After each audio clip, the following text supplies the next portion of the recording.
प्रिय दोस्तों, नमस्कार। आज आपके सामने आपका नया टॉपिक अव्यय उपस्थित है और मैं आपको संज्ञा से अव्यय तक में विशेषण और क्रिया तक हम पढ़ चुके हैं। आज ये संज्ञा से अव्यय तक का आखिरी टॉपिक है अव्यय। तो हम इसे देखेंगे और फिर कल से एक नया टॉपिक शुरू करेंगे, नया चैप्टर शुरू करेंगे। तो अव्यय मैं आपको बताता चलूँ अव्यय के बारे में। अव्यय मैं पहले भी बताया आपको कि अव्यय वो है जिसमें लिंग, वचन या कारक से कोई फर्क नहीं पड़ता। उसमें किसी भी प्रकार का बदलाव नहीं होता इन तीनों के कारण। अव्यय को अविकारी शब्द कहा गया क्योंकि ये इसमें कोई विकार नहीं होता, कोई परिवर्तन नहीं होता। जैसे आज, कल, कब, क्यों, कैसे, ये सब अव्यय है।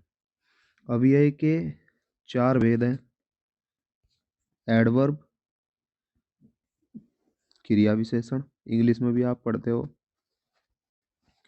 संबंध बोधक, प्रीपोजिशन। समुच्चय बोधक, कंजक्शन। विस्मयादि बोधक, इंटरजेक्शन। क्रिया विशेषण, क्रिया विशेषण जो शब्द क्रिया की विशेषता बताएगा उसे क्रिया विशेषण कहेंगे। जैसे यहाँ, इधर, दिन भर।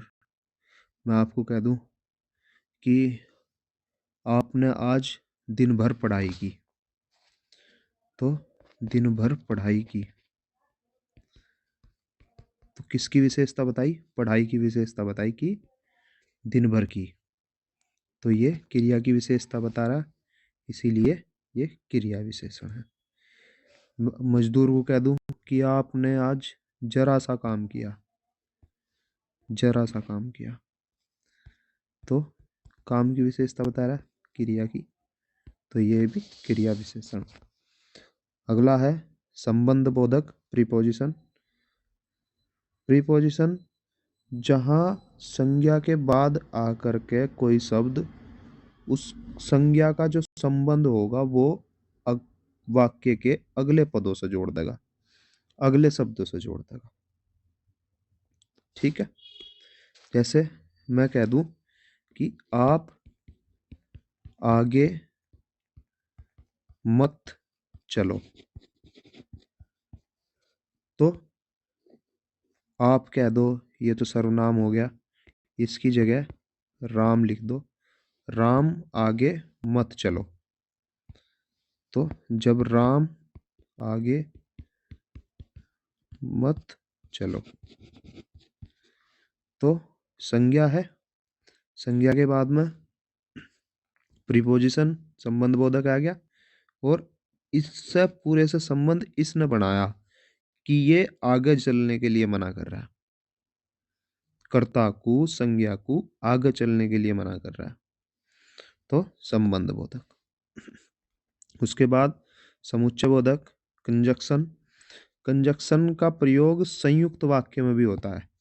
जब मैं ना आपको वाक्य अभी पढ़ा ही नहीं, शायद आपको अभी वाक्य पढ़ाऊंगा, तो उसमें मैं आपको पढ़ाऊंगा कि वाक्य 3 तरीके के हैं, सरल, संयुक्त और मिश्रित।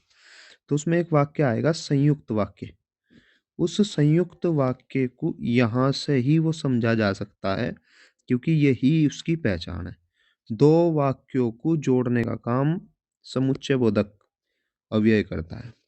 2 सरल वाक्यों को, वह घर आया था किंतु आते ही चला गया। 2 सरल वाक्य हैं। वह घर आया था, इसका भी अपना अर्थ है। किंतु, किंतु समुच्चय बोधक कंजक्शन के रूप में काम कर रहा है, और आते ही चला गया, वह आते ही चला गया, एक अलग वाक्य। 2 वाक्यों को जोड़ने का काम इसने समुच्चय बोधक अव्यय ने कर दिया। उसके बाद आपका विस्मयादि बोधक अव्यय, इंटरजेक्शन। विस्मयादि बोधक नाम से ही पता चल रहा है, विस्मय आ रहा है, आश्चर्य आ रहा है। तो यानी जहां जिस अव्यय से किसी का दुख प्रकट हो किसी की खुशी हो, कोई अचानक से एकदम शॉक्ड हो जा, कोई डरावनी चीज देख ले, तो इन सब शब्दों का जहां प्रयोग होगा वहां विस्मयादिबोधक अव्यय होगा। जैसे आहा, आज तो आलू बहुत अड़ी बढ़िया बनाए भाई। ओहो, गाजर का हलवा नहीं खाया खाए हम। सर्दी चल रही, गाजर का हलवा सब खा रहे। आवाज मार के, अरे भाई गाजर का हलवा खा ले। ठीक है, और अचानक तो सांप हो जा, हाय यो क्या हो गया, तो ये विस्मयादिबोधक है, विस्मयादिबोधक अव्यय। ठीक है। उसका एक एक इसका प्रकार ये निपात भी है। निपात अव्यय में नहीं गिना जाता, लेकिन होता बिल्कुल अव्यय जैसा ही है।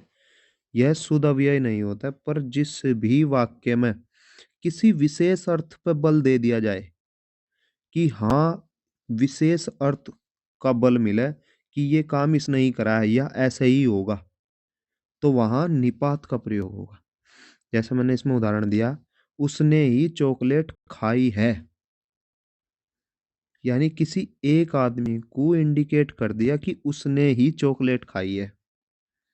अगले वाक्य में उसने चॉकलेट ही खाई है, तो पहले में क्या था, उसने ही यानी कर्ता को इंडिकेट कर दिया।